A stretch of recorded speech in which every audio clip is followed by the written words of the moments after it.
We gather here today so I can explain to you why me as an American, why Americans are not allowed to talk about K-pop. How dare we have anything to say about K-pop? I had European commenters just come and explain to me and just let me know I have absolutely no right to speak on K-pop because I'm an American. How dare I? How dare Americans have any opinion on K-pop? I mean, it's not like they're marketing directly to us. It's not like they're inspired by Black American culture. It's not like they're on Lollapalooza, Coachella stages. It's not like they're selling out arenas here. It's not like they're at our White House or asking for Grammys or going to Met Gala. Like, none of that is happening. None of that is happening.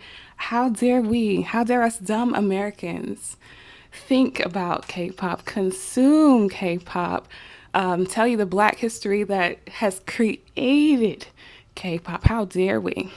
How dare we? This video is not to entangle myself with those people. I'm not here to argue with somebody who doesn't want to learn. I'm not here for people who don't want to have a genuine conversation, that don't contribute to fandom. Like, I'm not talking to them. I'm talking to American content creators. In case you ever run across any of these very stupid comments, you can easily dismiss it and move on with your life because me and you know that's ridiculous, okay?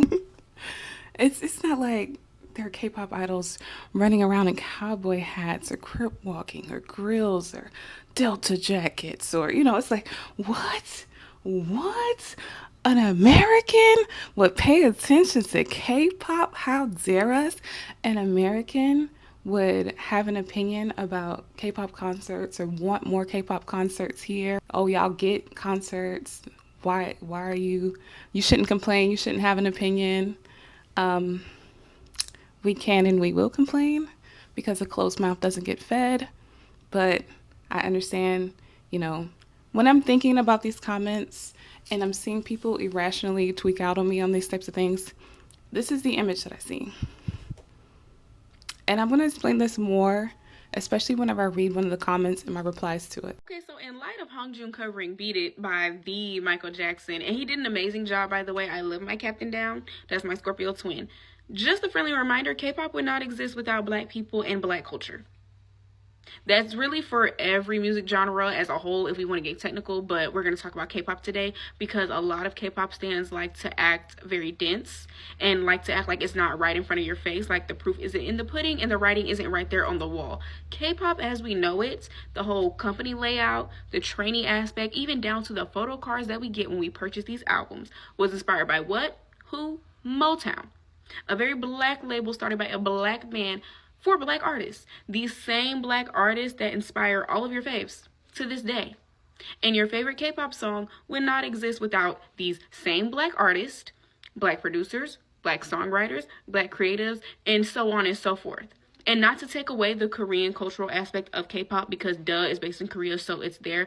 But let's not act like we don't know what the blueprint is. Let's not act like we don't see what the blueprint is. So it's really frustrating when non-Black K-pop fans try to act like we are too sensitive or we're always complaining when we're calling out cultural appropriation, or when we just simply have these conversations about Black influence in K-pop, because it's very much there. What if I told you that K-pop albums weren't the first to include collectible memorabilia, like photo cards, and that this had already been done decades ago in the 60s and 70s by Motown Records? I found evidence of this weekend when I was cataloging my dad's cassette tape collection and came across this gem, Diana Ross and the Supremes, the 25th anniversary double cassette tape. I opened it expecting to find music, but lo and behold, look at these beautiful photo cards, high quality, glossy, of Diana Ross and the Supremes. Something I would have expected to find in a collector's edition in today's album market. These ones are all double-sided, so there's 2 pictures on each photo card. I will put them on the screen here so you can see each and every single one of them. And this was such a treat to know, like, oh my gosh, this is where it all comes from. K-pop fans know the thrill of opening an album, seeing the photo cards. It's a huge part of the allure and why people still buy physical albums today, even though a majority of people don't even own a CD player, right? But it's the concept. Making the album more than just the physical product and an experience. And Motown already, you know, was the blueprint and had been doing this since the 60s, which is super cool and amazing to discover that my dad was collecting photo cards back in the 80s and now I'm doing it in 2025. Motown and a lot of black artists from the 60s to the 80s understood fan engagement before it even became a marketing term. They didn't just sell music, they sold the entire experience. That meant visuals, branding, exclusivity.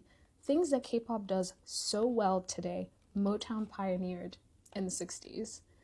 Think about it, right? Motown artists weren't trained in stage presence only, they were also trained in fashion, in their public image, and how they presented themselves to the outside world. They were not just singers. Each and every single artist that went through the Motown method was an icon in their own right. Collecting their images, whether through posters, magazines, or in this case, photo cards, was something that all the fans wanted to do back then because it made them feel closer to their idol. So yeah, while I was archiving my dad's cassette tapes, I connected the dots and made this crazy discovery, which maybe if you already knew, like share what other of your favorite Motown photo cards you have. But for me, this is just a crazy way of both my worlds colliding, of, you know, my love for physical media and my love for K-pop. And I just wanted to share with you all. This isn't a negative thing, even though people try to make it a negative thing. Whenever it's said, oh, well, K-pop is westernized or they're pandering to a Western audience. Well, yeah, like if somebody's buying your albums and they're giving you money and they're helping you chart and their trends are inspiring you, their fashion is inspiring you, like I think that you would be like, why wouldn't they want to make money here? Whenever a lot of their favorite artists, a lot of the blueprint, a lot of the people who they are inspired by are Americans, why wouldn't they like some positive feedback from Americans after Americans inspired them? Why is that a negative thing? Did you know some of these black artists who were instrumental in writing some of your favorite K-pop songs? Let's go through them. Firstly, we have Emanike. He is an English singer-songwriter and also fashion icon who's helped write for artists like Beyonce and Flo. He helped co-write More and More by Twice, Life is Still Going On by NCT Dream, and one of my favorite BTS songs of all time, Paradise. Secondly, we have Rodney Bell, aka Chick. She has written probably all of your favorite SM songs ever. She has written Monster, she's written Overdose, she wrote Mr. Mister, and she also wrote Girls, which, fun fact, she said it was actually meant for a boy group at first. I watched part of this interview that she did on YouTube, and she's such a lively, friendly person, and it's so interesting to hear some of her musical influences as she's like writing these songs. And lastly, if you're an N citizen, you know this one. Dem Joins is so prolific for writing some of the most like infamous NCT songs, including like Sticker, Kick It, and like the highly discussed one right now, Time Lapse. So if you're discussing that one, put some respect on his name because he also produced it. Also, I recently learned he helped write 41 Winks by TXT, and when I first heard that song, it was so soulful. I was like, I knew it had to be written or produced by a black artist, and of course Dem Joints was a part of it, but it was also co-written and produced by Lucky Day, who's one of my favorite soulful like R&B singers right now, so I highly recommend you check him out. As you listen to K-pop, especially which has sounds that of like rap, hip-hop, R&B, jazz, and like Afro beats, it's important to remember that there is a foundational influence that black culture and hip-hop has on K-pop. CEO has said it herself, artists, directors, designers, musicians in K-pop all have an influence from black culture whether they acknowledge it or not. And most notably, JYP and his program A2K even acknowledged that when he was a young kid in America, he was inspired by artists like Michael Jackson, Stevie Wonder, and Smokey Robinson. And JYP Entertainment was founded, inspired by Motown Records. K-pop is therefore so great at blending all of these different genres thanks to the influence of these incredible artists. So if you want more, let me know. I think these are the same type of people who would yell, keep K-pop Korean, because they refuse to look at any of the credited like choreographers or writers, composers, producers. Not to mention them like literally scouting idols from all around the world. Not a ton of groups that are like ATs where they're all Korean. And now mind you, wasn't ATs just script walking? Okay. With the recent comments about keeping K-pop Korean and it also being Black History Month, I feel like we need to shine light on the Black American influence in K-pop and the Korean music industry as a whole. I feel like to not do so would be a disservice to Black Americans and the Black American culture that's had a massive influence on K-pop and the Korean music industry. In order to understand the history of Black American influence in K-pop and Korean music, we need to go all the way back to the Kim sisters, who were an all-Korean female vocal group. The Kim sisters were a popular singing trio composed of three sisters who were born in South Korea and rose to fame in the 1950s and 1960s. They were known for their tight harmonies, energetic stage presence, and ability to sing in multiple languages, including English, Korean, Japanese, and Chinese. Their sound was very pop, jazz, and traditional Asian music, and that captivated a lot of people around the world. They even became one of the first Asian acts to achieve mainstream success in the American entertainment industry. And without them, we would not have the groups that we have in K-pop. The Kim sisters gained international recognition for their performance on television variety shows, particularly The Ed Sullivan Show, and that's how they rose to fame. The Kim sisters sang Joshua Fit the Battle of Jericho, a popular Black American spiritual song composed by African slaves in the 19th century about Black resilience and resistance. They also played a lot of jazz renditions of popular American songs, especially Black American spiritual songs. And then in the 1990s, it marked a huge turning point for the Korean entertainment industry with the emergence of the Korean wave phenomenon, which advanced in technology such as internet and media, and then Korean pop culture to other Asian countries. Groups like HOT, SES, Finkel, their musical style and dance was heavily influenced by New Jack Swing movement, which was very popular at the time with groups like Boyz II Men and TLC. And taking influence and inspiration from New Jack Swing continued throughout the 1990s into the 2000s. And that's why a lot of these K-pop groups really emphasize on vocalists and rappers in their group because of the New Jack Swing movement. And a lot of these first gen groups drew a lot of their inspiration and influence on hip hop and R&B artists of the 1990s. If you listen to 2PM's Wanna Love You Again, that is a really good example of like an R&B ballad that was heavily influenced by Black American R&B. Not only that, a lot of Black American musicians have contributed to writing and producing a lot of your favorite K-pop hits.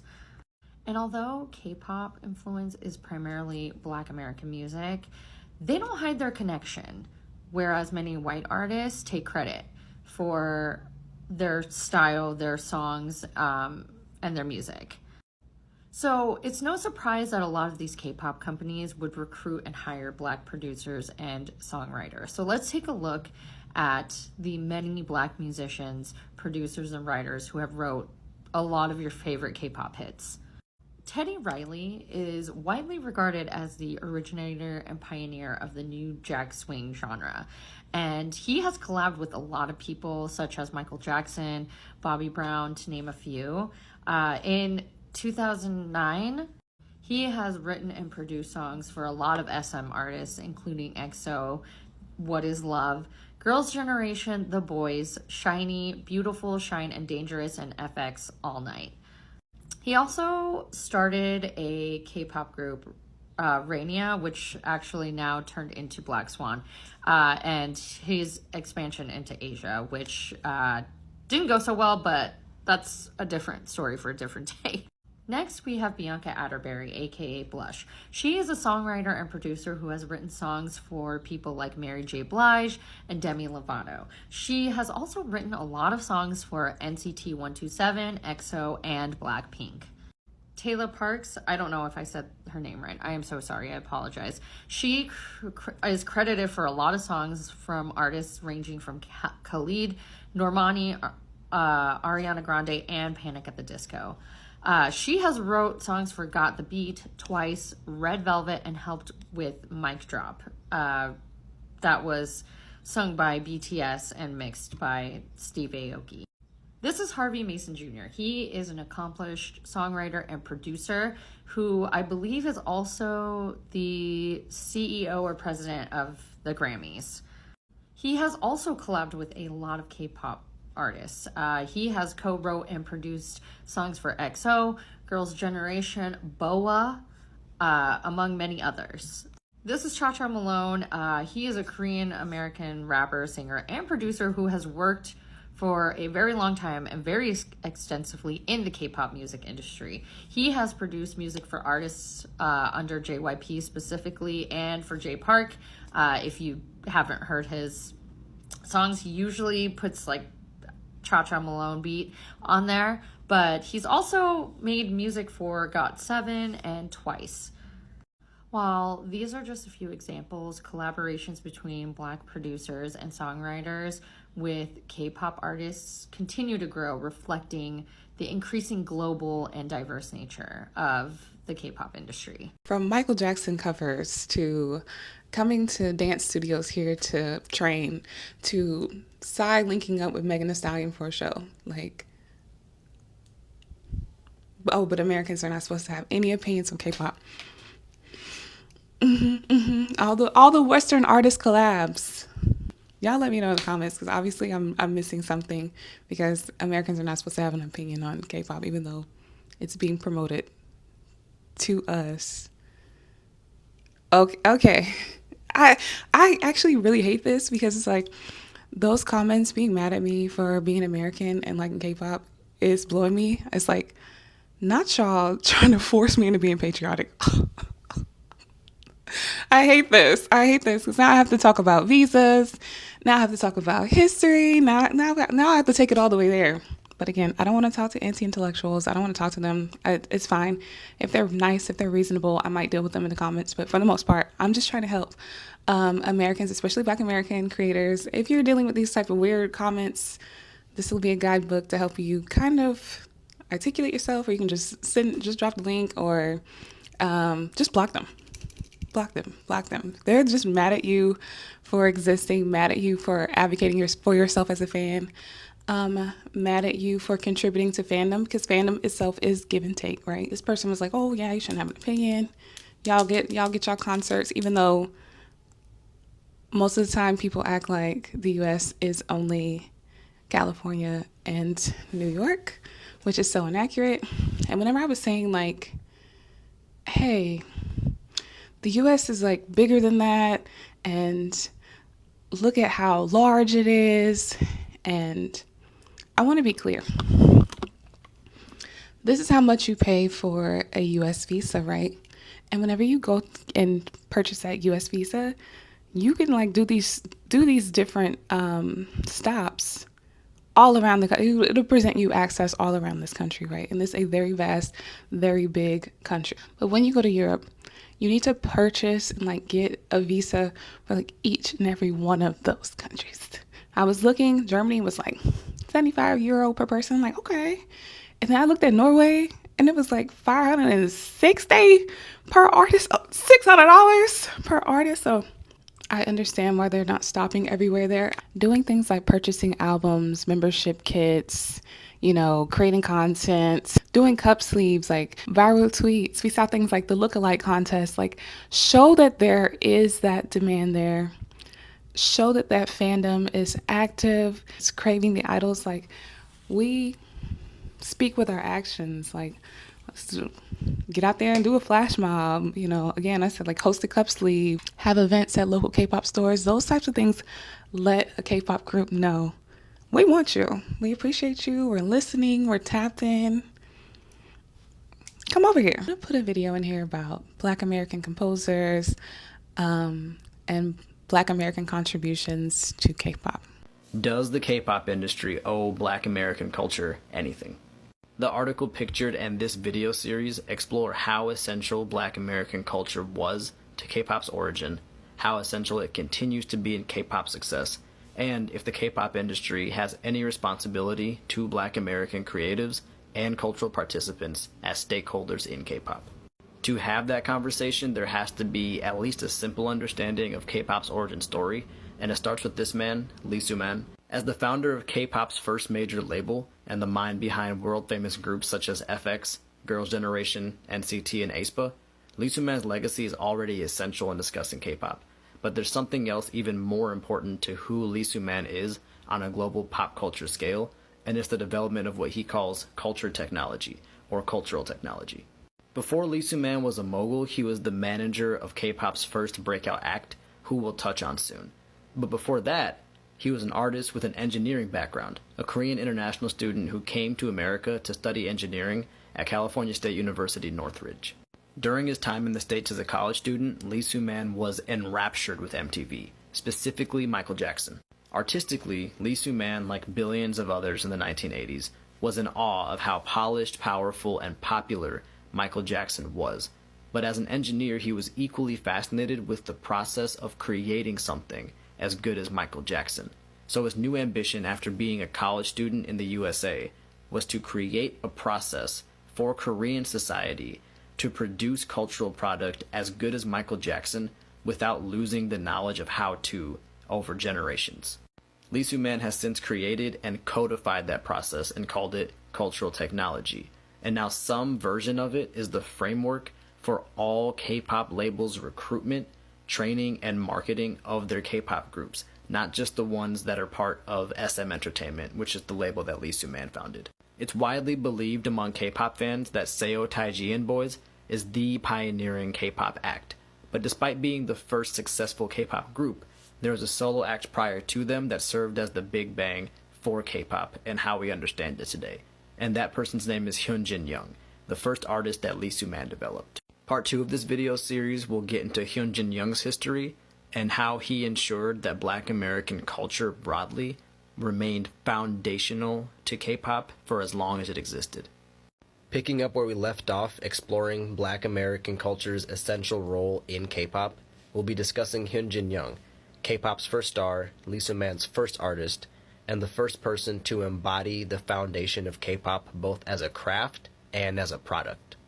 Continuing a longer history of Korean-American cultural exchange via imperialism and the military, Hyun Jin-young's interest in music and growth as an artist is directly tied to his friendships with Black American military kids who were based in Korea.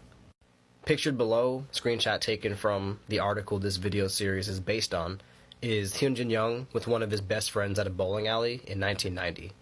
Through his friendships with Black American military brats, Hyun Jin-young developed a proficiency in rapping and mastered a number of dance moves, including the Roger Rabbit, which may sound silly now, but was an enormous trend in the late 1980s, and it was his performance of the Roger Rabbit that caught the eye of Lee Soo-man, who later became his manager and, as you may know, the founder of SM Entertainment, the first major K-pop label. In the early 1990s, Lee Soo-man was just exiting his artistic career to be Hyun Jin-young's manager and later a music executive. So culture technology, the process for producing and marketing a K-pop idol or group, wasn't established the way it is today. So the training wasn't quite as thorough, and there wasn't a global market for K-pop to consider because K-pop, while Hyun Jin-young was training, wasn't really a thing. That being said, Hyun Jin-young did receive instruction on choreography, sharpening his vocals. Lee Soo-man, after all, was an accomplished artist and had the engineering background. So Hyun Jin-young was built up to be a very successful domestic act. His single, roughly translated into "You Are in My Unclear Memory," was a perfect example of how sharpened he became, and also how essential New Jack Swing, R&B, and rap were to the initial K-pop sound. Because of how New Jack Swingy and R&B-ish this performance was, among other songs, Koreans likened Hyun Jin-young most often to acts like Bobby Brown and LL Cool J.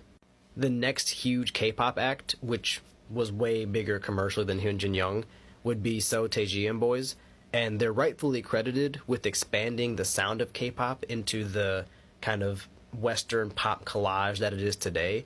But what's overlooked is how rooted in hip-hop their edge and their appeal was, going back to the Anyhow song in 1993, where the entire video's premise was the group proving their hip-hop merit to a black man at a bar.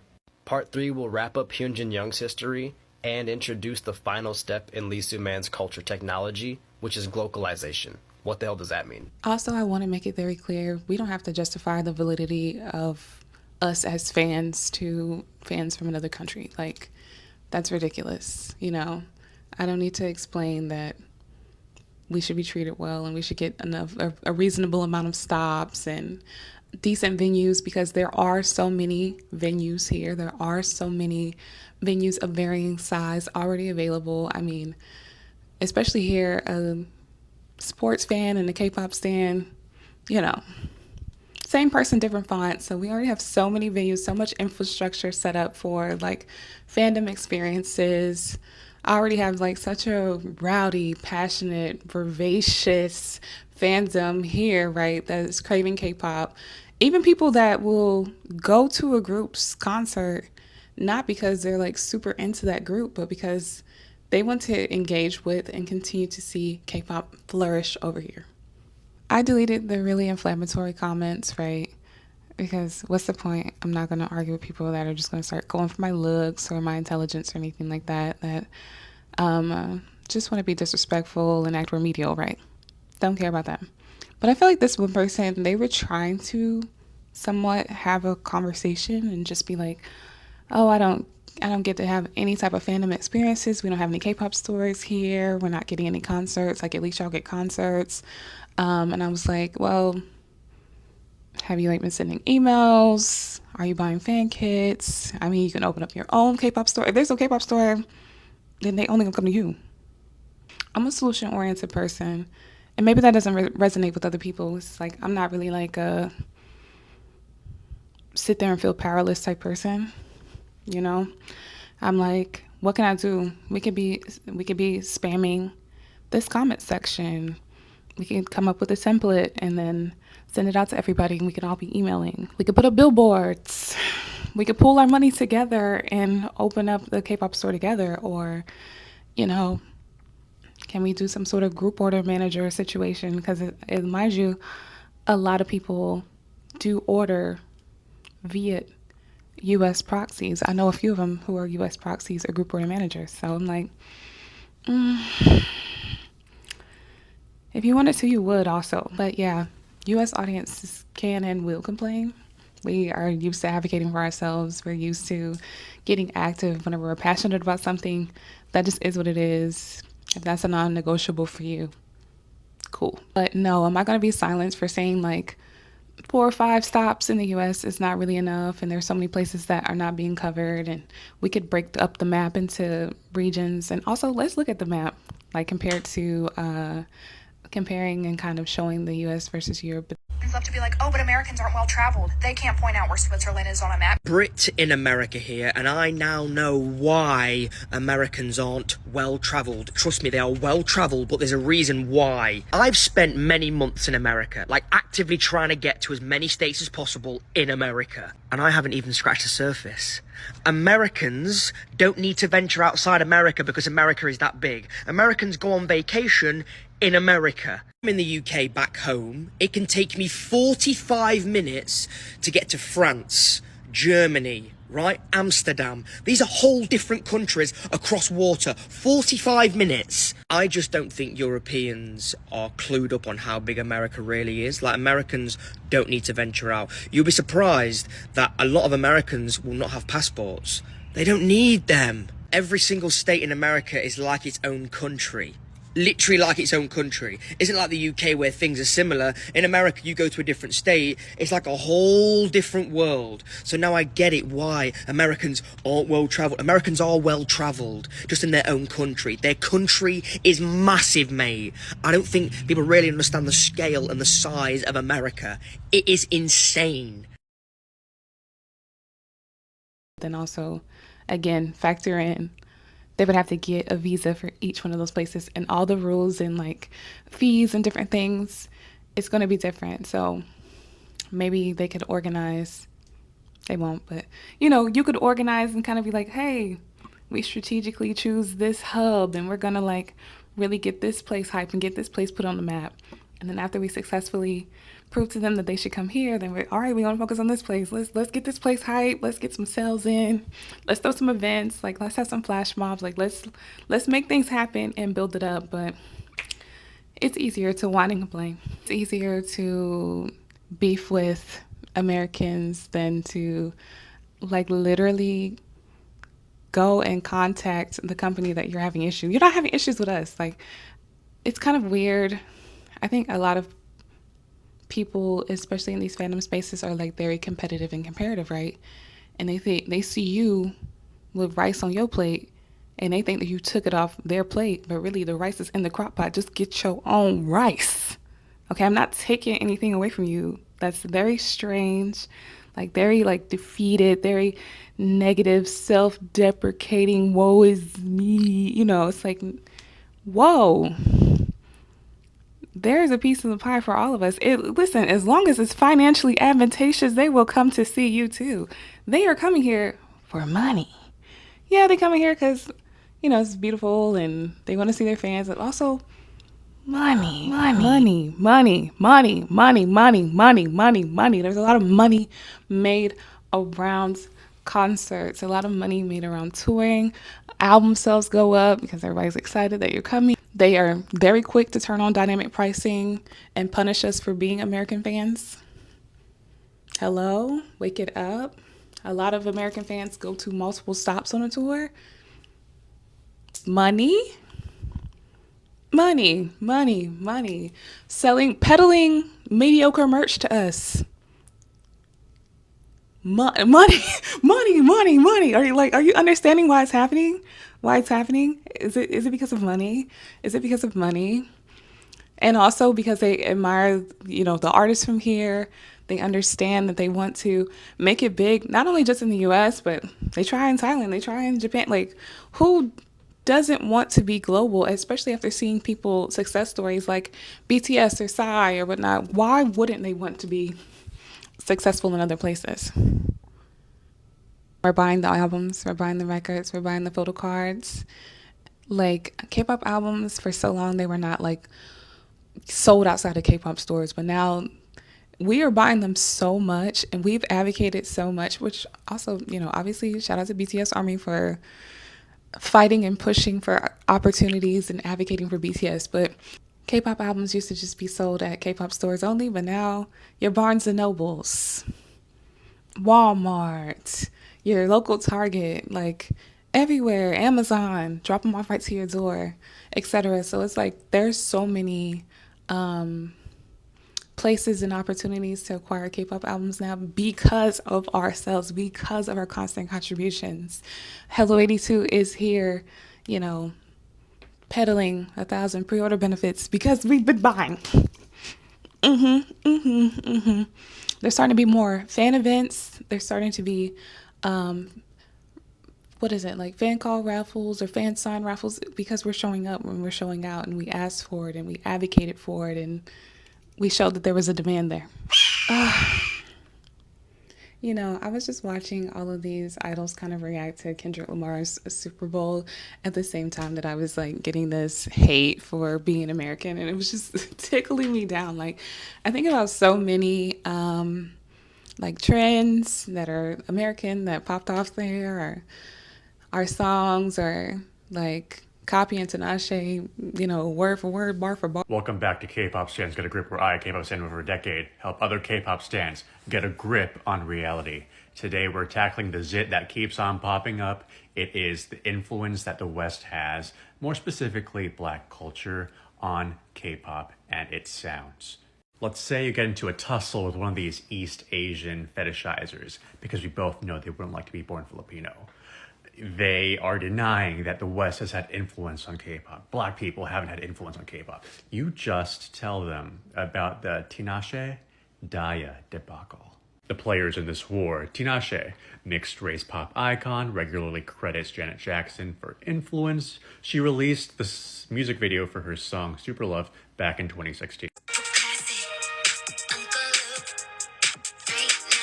And then you have Daya, now disbanded K-pop group, came back in 2018 with their title track Woo Woo, which sounds quite familiar.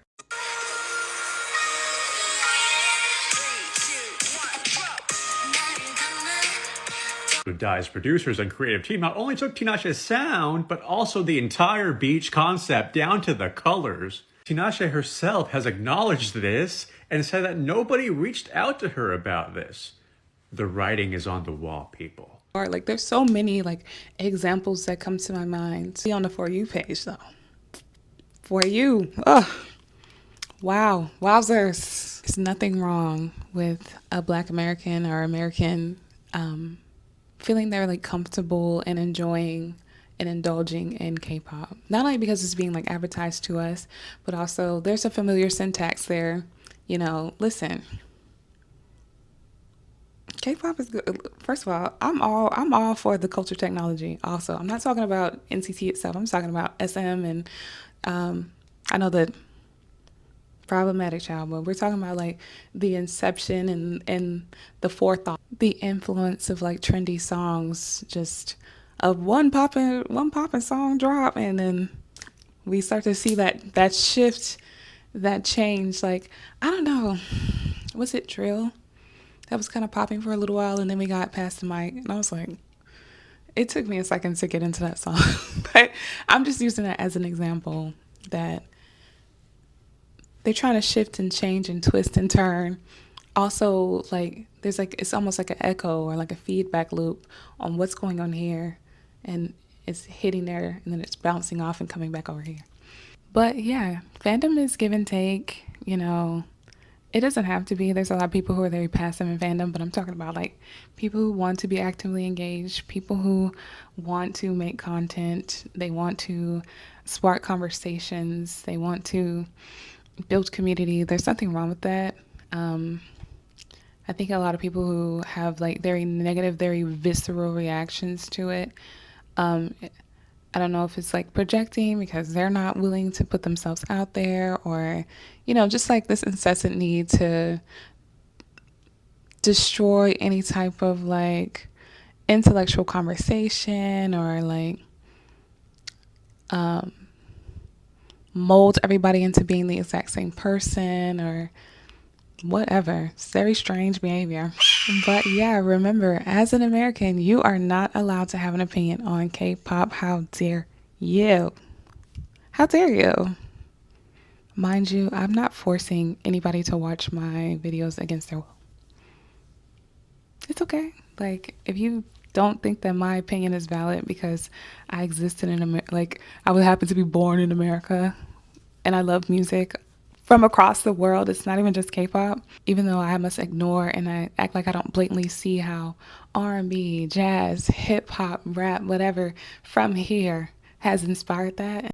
It's sort of baffling to me that people don't know R&B has subgenres. As a Black K-pop fan, it's kind of a no-brainer. R&B is kind of how I got to K-pop. I mean, look at the material. But these albums only exist because of R&B's branch off. Everybody knows about alternative R&B and especially some of the pioneers. And they continue to be praised and referenced time and time again. And as Black K-pop fans, never deny that. In fact, we continue to double down in the faces of people who deny our influence. R&B has had a couple of branch off movements and subgenres. Neo Soul, which was pushed by artists like Music Soul Child, Erykah Badu, Jill Scott, prominent figures of the early 2000s R&B music scene. And their influence still permeates because every time I hear songs that sound like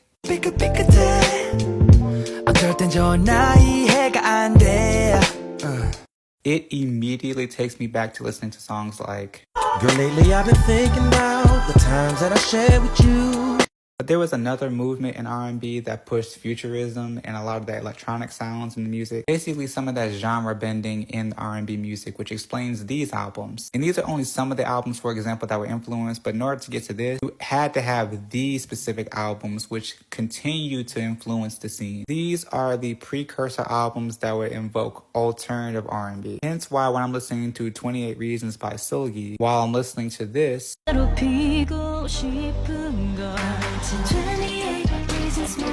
it takes me back to my first time listening to the Aaliyah subtitle album.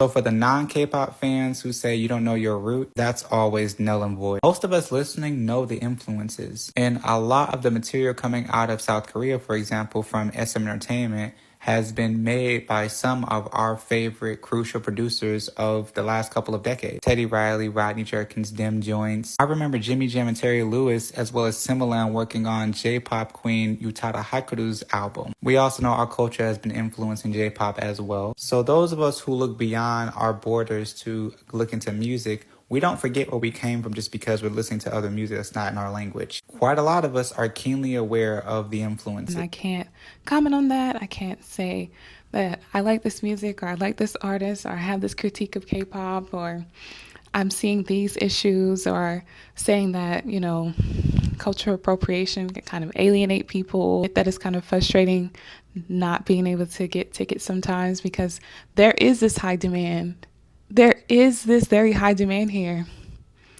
Across multiple different states, there's this really high demand. It is difficult for us to travel to all of these concerts. Why are you so mad at your girl? I'm really looking forward to that Psy Megan Thee Stallion Apple TV show. I think it's going to be like Western artists collaborating with K-pop artists to make a new song or whatnot. It looks fun. I know that those two, I know it's going to be a good time. I know it is. I know it is. Girl, shout out to you, Meg, for continuing to bridge that gap. I feel like with her being more forward-facing as opposed to a lot of the collaborators and influences being in the background, we're able to have more of these honest conversations about that influence. It's nothing negative. Like, don't stigmatize it or think that it's negative or weird to be aware of your influences and to be grateful and thankful for your influences. Like, nothing altered my brain chemistry like Jackson Wang saying like that he like loves Brandy's music. The vocal Bible. See, I knew I loved you. I knew you had good taste. Like, or like RM having Erykah Badu on his album. Like, altered my brain chemistry in the best way. In the best way. In the best way. Also, it feels even more fun, like decoding these songs and listening to these songs with like all of like the layered nuance of like me already recognizing samples or already like recognizing what style is being referenced or just like loving the genre fusion. Like, I don't think that that's inherently negative. And it's so funny. It's like they think because I made a K-pop video talking about like some of the issues that are going on that, oh, I must hate K-pop, which is like, I have a shelf over there that's gonna argue with you. Like, why would I spend so much money time? Like, why would I buy these overpriced concert tickets? Like, why would I devote so much time to it? Why am I listening for hours a week if I don't care and I'm not passionate about this? Very strange. Really, they think if you love something, you can't have any type of critique about it. You can't have any feedback on it, right? Just no thoughts, no notes, just emptiness. Even the people they decide to do like interviews with and stuff, like, if we don't matter, then why is we getting like BuzzFeed with dogs or Complex, you know, whatever. Like, I'm still so triggered and frustrated that Y'all making me patriotic. Y'all got the flags and the eagles coming out. It's so triggering. It's so traumatizing. Oh my God. I'm like, please don't make me do like a compilation video of like them in cowboy hats and Western gear and stuff like that. I'm like racking my brain, like trying to think what trend and what sound influence K-pop got from Europe. Like, I'm gonna have to call in an auto, like, I'm gonna have to phone a friend because I haven't seen it. Like, what is going on? What is going on, child? But I think it's like because so many people don't want to look into American or like Black American history, right? They don't want to see the culture in us. They don't want to know how diverse the United States is. They don't want to like give us a chance. Like again, it'd be different if you were like, judging our country because of the president or something like that. But because we listen to K-pop, because we want to go to K-pop concerts.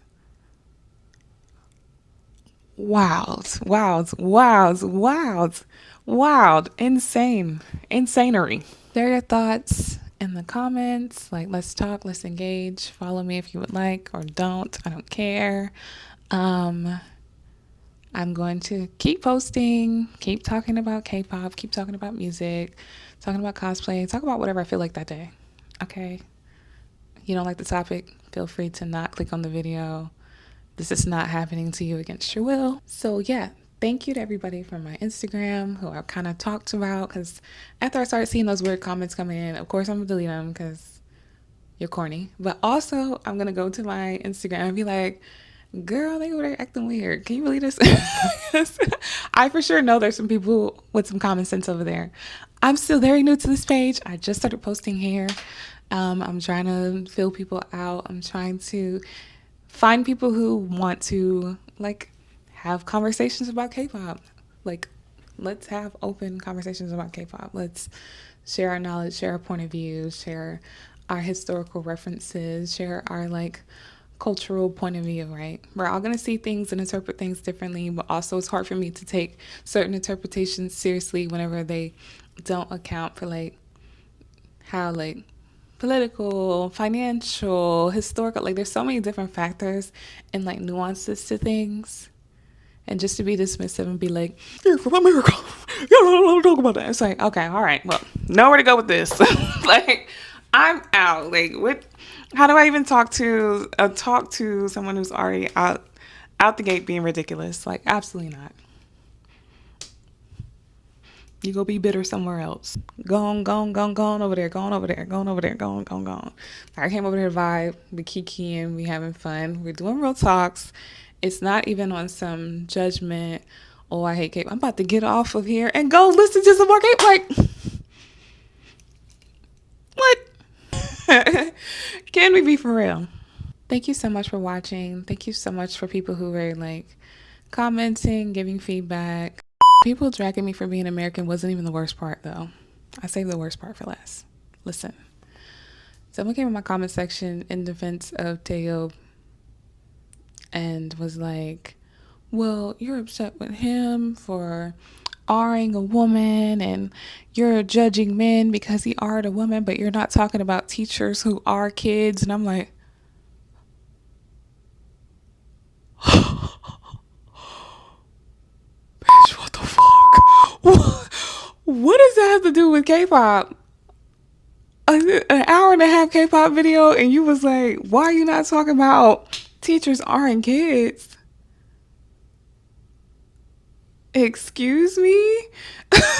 Delete it. Like, what is happening? Like, I know that y'all love to deflect and filibuster and, throw off the points and, avoid logic. And it's just like, whoa. So we can't hold a grown man accountable for his terrible actions because there's some teachers somewhere doing something.